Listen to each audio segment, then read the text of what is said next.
Today, our weekly lesson will be, if you look at March 23rd, we will be doing intercultural power and discipline in the family. And more or less today, we will be focusing on power and discipline and what that looks like in each respective family. In a moment, I'm going to go ahead and, as we mentioned before, um, this comes from Candace Thomas Maddox and Nicole Blau. This is part of our family com. This is the text that we do use here at Washtenaw, and so this is for educational and illustrative purposes that coincide for our adaptive release while we're dealing with the coronavirus situation. So this week, chapter 4, power and discipline in families. And as we go through this, I want you to think about what kind of family you grew up in and how or what was the discipline mechanisms that were used. Okay? First, we want to look at defining what power is. Okay? And earlier in the semester, we did discuss what power is, but what we look at is this is the ability to influence one's attitudes, beliefs, values, and communication. Right now, I know a lot of us are dealing with an enormous amount of power struggles that we deal with, whether they're in our romantic relationships, if we're dealing with our parents, if we're also dealing with our friends, etc. Okay? And when we look at defining power, they do these four things. Number one, there is a struggle for resources. Okay? Resources can be money, it can be time, it could be valuables, the car, etc. The second aspect is relational dynamic. Okay? So, what are the dynamics? Is it a parent child relationship?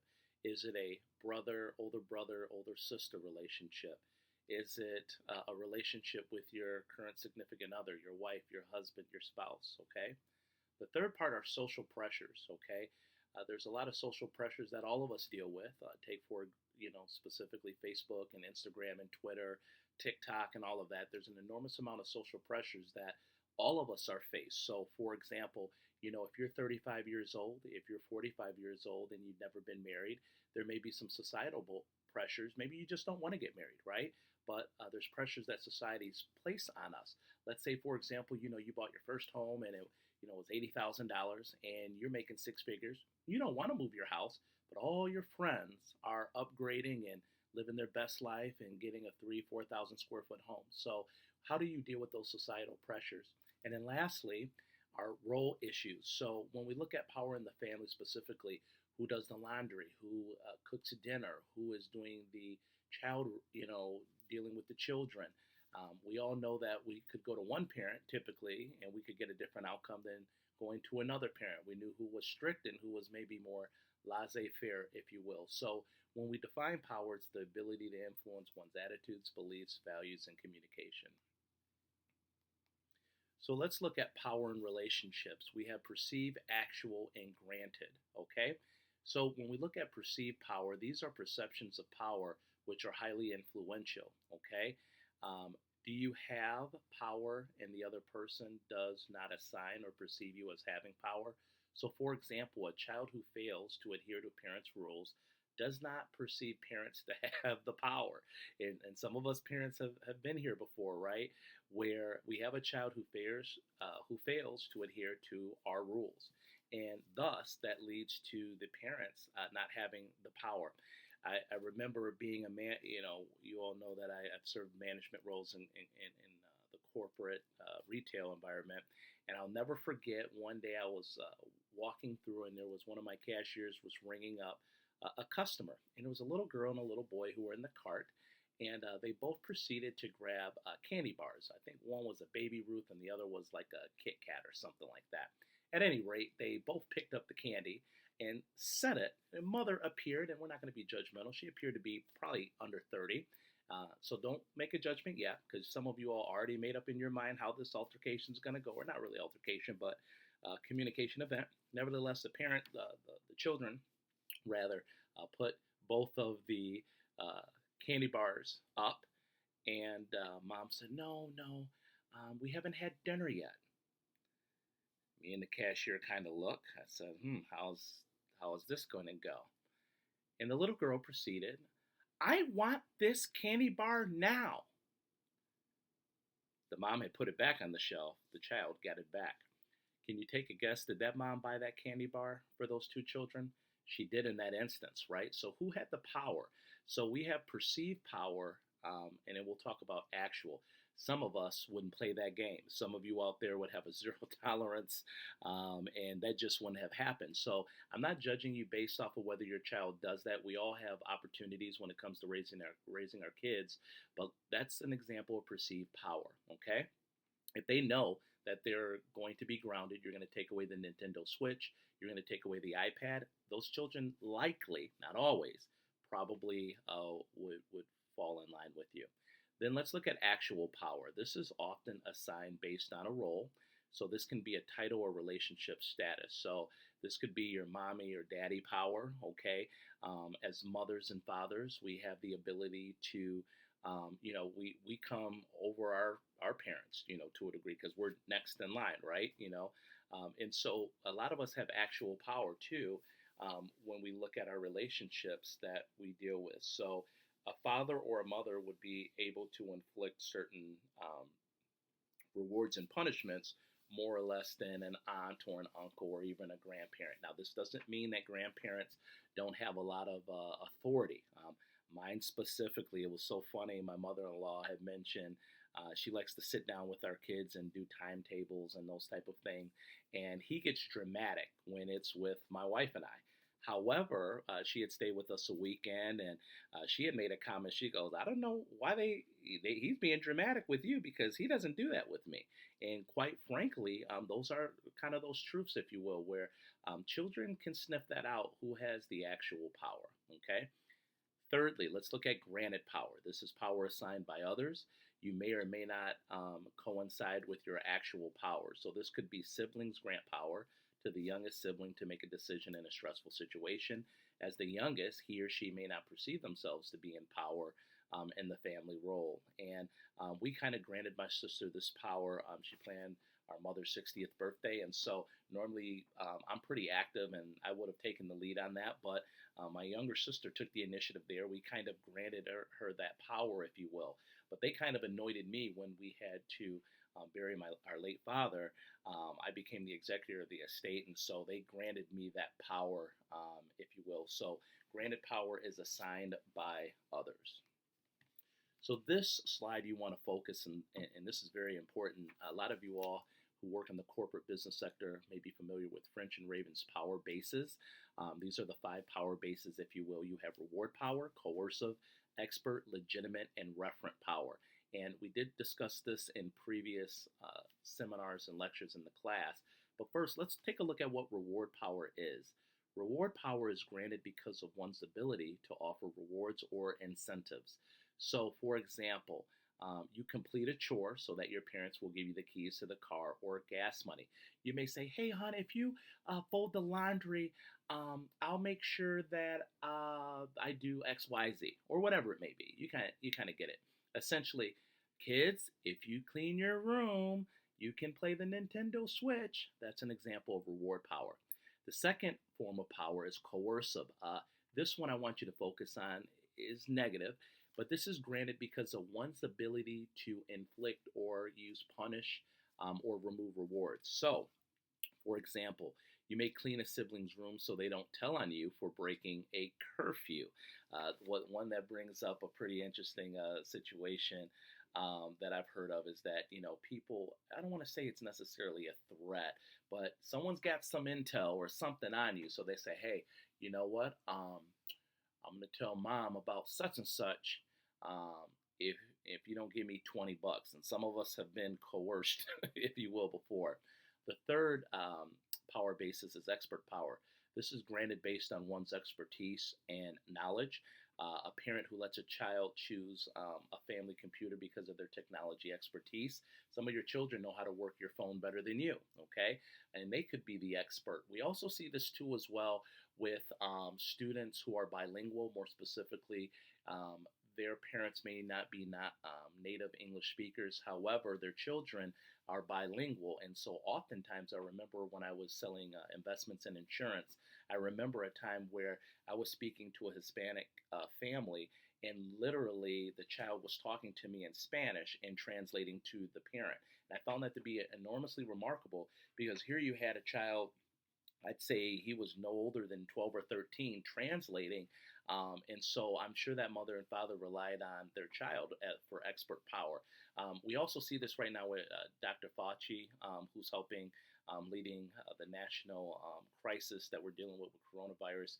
He has what we would call expert power because of his expertise and or knowledge. Okay, take politics aside, your emotions, whether you like the person or not, that individual does have expert power. The fourth one is legitimate power, which is granted based on one's position or role in the family. So, because I'm mommy or daddy, or because I said so, so this is granted based on one's position or role in the family. Oftentimes, I'm the oldest of four, and so I tend to think I can just always, make those decisions by having legitimate power. But I have to recognize that there's three other siblings out there that can make that call too as well. And then lastly, we have referent power. This power is granted based on respect and admiration for the relationship. So you may comply with the aunt's request because you really like her and you enjoy spending time together. Some of us in here, we like certain people. Think about that person that you would run through a wall for, and not literally, but based on the respect or admiration that you have for that relationship. And so I remember working with the gentleman, Mr. Taylor. This guy was in his 80s, still working full time. And anytime he spoke, I literally, he was many levels behind me in terms of the organization. But anytime Mr. Taylor talked, I had this reverence for him. And we still see it today. I know a lot of people think you don't have it, but some of you all have this ability. Some of you all who are teachers, you may say, well, why does such and such student come and talk to me, but not to their own teacher? Well, they probably revere you, and you have a very good relationship with that individual. And these are what we call French and Raven's five power bases. Okay? So when we look at rules defined in terms of family rules, each of our families have their own unique rules that are germane to the family. Rules that we look at are a followable prescription that indicates what behavior is obligated, preferred, or prohibited in certain contexts. And this is by Shemanoff, 1980. So some dated research, but it still stands the test of time. And when we look at rules, they must be able to be followed and be reasonable. And these behaviors may be obligated or required. So maybe you have to go to church every Saturday, Sunday, or Friday, or religious services. We have behaviors that are preferred or desired. I would prefer if you didn't have people in our house when mom and dad are not home. And then we have some things that are prohibited or forbidden. These could be things such as you are not moving in with your boyfriend or girlfriend unless you're married, etc. So think back in your family. Did you have rules or behaviors that were obligated or required, preferred, prohibited, etc.? Okay. So discipline in families. We have verbal punishment. This can include yelling, screaming, shouting, swearing, name calling, and threatening. And this has a potential to damage one's self-esteem. We also have corporate punishment. This is where there's the use of physical force to control a behavior, which includes slapping, spanking, or hitting. There are parents out there that do spank their kids. There are parents that do not or don't believe in that. Some of you all in here, and I want to be sensitive, we've been in some verbal and physical relationships that have been very harmful to our self-esteem. If you're in those type of relationships, how do you get out of that? And if you have been in those relationships, I'm sure you try not to go back, and I want to be very sensitive to that. Research shows that this type of punishment is more often associated with verbal aggression and violent behavior. So typically it's seen in the communication field as negative or bad style of communication. I'm not here to tell you as a parent what's the best thing to do and what's the worst thing to do, but as a parent, you have to make up your own mind for that, okay? So let's look at parenting styles. Parenting styles are defined as a general approach to discipline in the family. All of us have different parenting styles, and we have what's called the four parenting styles. We have authoritarian, permissive, authoritative, and uninvolved parents. And this isn't to make you feel uncomfortable, but I want you to first think as I narrate the next slide, what kind of family did you grow up in, or what kind of parenting styles were your mom and dad or your guardian? And then I want you to think about it for those of us who have kids, what type of parenting styles do you invoke, okay? So let's take a look at this illustration, which is really good. And this just shows the four parenting styles. Let's start in the upper left-hand corner with permissive. When we look at permissive parenting styles, These are parents that are low in control of their children, okay, or the household, but they are super high in support. You may say, well, how is that possible? So, low in control means that maybe there's less rules, okay, but your parents are super supportive of you. They're positive. They're going to be right there for you. And notice the axes there for those math persons out there, kind of how that looks, okay? Let's look in the upper right. Authoritative parenting styles are where your parents are high in control and there's high in support. Here's an example. Let's say you were getting ready to go to college. It's your senior year.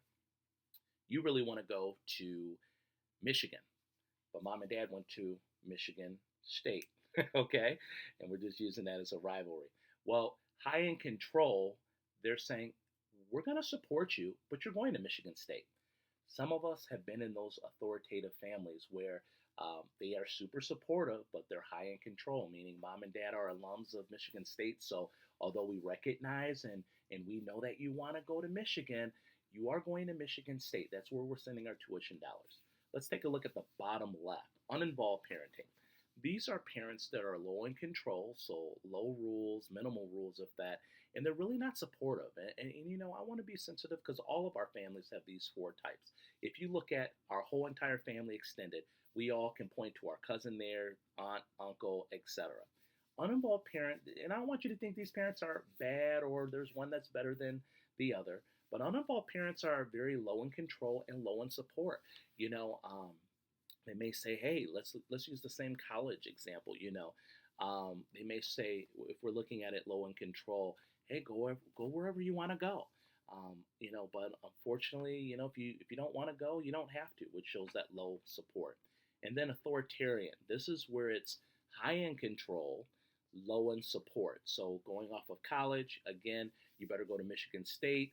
However, there's little or minimal support there.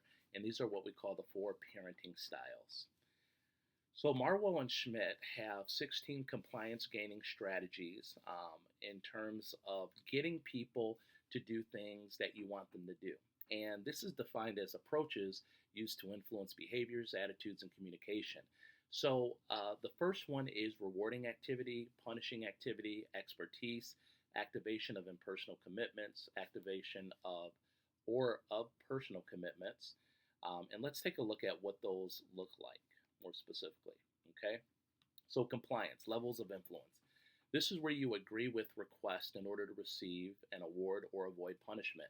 And there are three elements that must be present for compliance. So substitute compliance with getting someone to do what you want them to do. There's three elements. The first is concern. This is the other person genuinely cares about your interest, okay? The second part is control, the other's ability to actually enact the reward and the punishment. And then the third aspect is scrutiny, others' ability to effectively monitor your own behavior. The next one we have is identification, which is complying with requests based on respect and admiration for the other person. So some of us, you only think about you work in an organization. Let's say you work at Starbucks, okay? And you really, really like Heather. Heather is super energetic. She's charismatic. But Heather's the assistant manager. Mike is the store manager or the manager, right? He may ask you to do something. You really don't do it, but because you love Heather, you're friends with her, she connects with you. That's what we call identification. And I know I gave you a non-family example. This can be applicable to anything that we're dealing with in our lives, okay? The third aspect, internalization, is where we adhere to requests because it aligns with your personal value system. So it's the right thing to do. And this is the most long-lasting change in behavior. So we adhere to a request because it aligns with your personal value system. Don't go out here and judge your friend on Facebook, Snapchat, Instagram, because they make a decision, right? We all have things that are germane to us and we feel, hey, that's the right thing to do, that's the wrong thing to do. But this is most long-lasting change in behavior. We have something called the chilling effect in power in families. The chilling effect is a lack of communication in the relationship. And, right now, a lot of us are spending a lot of time at home right now. But when you look at the chilling effect, this is where there's a lack of communication in the relationship. You have things such as topic avoidance. So maybe you don't talk or discuss money. Maybe you don't discuss intimacy with what's going on between your spouse. You may not discuss a new job opportunity. You may not discuss religion. You can think of a myriad of topics where people just choose to have topic avoidance. And some of our families were very, very open, but some families choose to avoid topics of discussion. This often results from the other's perceived power. One with the greatest amount of power is often the one enacting the chilling effect, if you will. So that concludes our slides for this week. Once again, we did go through this entire chapter. This was power and discipline in families. I hope that you all learned an incredible amount today. Next week, I will be posting, we'll talk about communication and culture within the family, but please feel free to play this often. And I hope you all have a wonderful rest of your week.